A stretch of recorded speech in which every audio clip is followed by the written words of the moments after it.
অন্তর্বর্তীকালীন সরকারের মাননীয় উপদেষ্টা ঘোষিত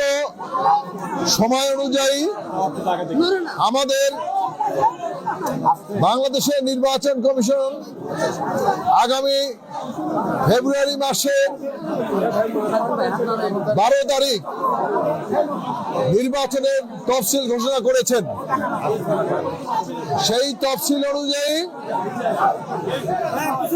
আমরা বগুড়া জেলা বিএনপি এবং আমাদের অঙ্গ সহযোগী নেতৃবৃন্দ আমরা এখানে এসেছি,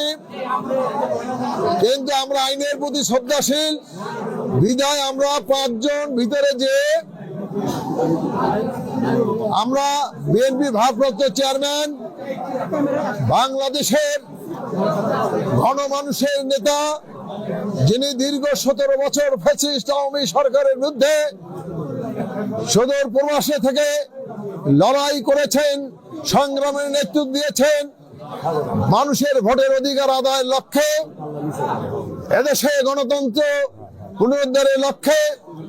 ফ্যাসিস্ট সরকারের পতনের লক্ষ্যে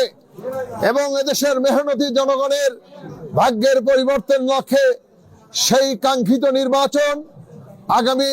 12 ফেব্রুয়ারি 2026-এ অনুষ্ঠিত হবে। আমরা তারই লক্ষ্যে আমাদের বিএনপির ভারপ্রাপ্ত চেয়ারম্যান দেশনায়ক তারেক রহমানের এই বগুড়া, তিনি বগুড়ার সন্তান, আমাদের বগুড়ার অহংকার, এবং তিনি সদর আসন থেকে নির্বাচন করছেন, বিএনপি থেকে মনোনীত হয়েছেন। আজকে আমরা আমাদের সেই প্রিয় নেতা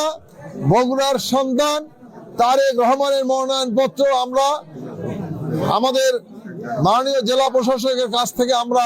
সংগ্রহ করেছি এবং সেই জন্যই আজকে আমরা এখানে এসেছি। আমরা আশা করি বিগত দিনে আমাদের দেশনেত্রী বেগম খালেদা জিয়া বগুড়া 6 এবং 7 থেকে সবসময় নির্বাচন করতেন এবং বগুড়াতেই তার মনোনয়নপত্র আমরা জমা দিতাম। তো আমরা আশা করি হয়তো সময়ের অভাবে আমাদের নেতা তারেক রহমান হয়তো থাকতে পারবেন না, কিন্তু আমরা বগুড়ায় মনোনয়নপত্র জমা দিব, তার পক্ষে জমা দেব ইনশাল্লাহ। আপনারা ইতিমধ্যে শুনেছেন যে 25 ডিসেম্বর আমাদের নেতা তারেক রহমান, বাংলাদেশের মানুষের নেতা, আগামী দিনের রাষ্ট্রনায়ক, সরকার প্রধান, আমরা আশা করি ইনশাল্লাহ তিনি বাংলাদেশে আসছেন এবং বগুড়ায় আসবেন, তবে 3 তারিখ এখনো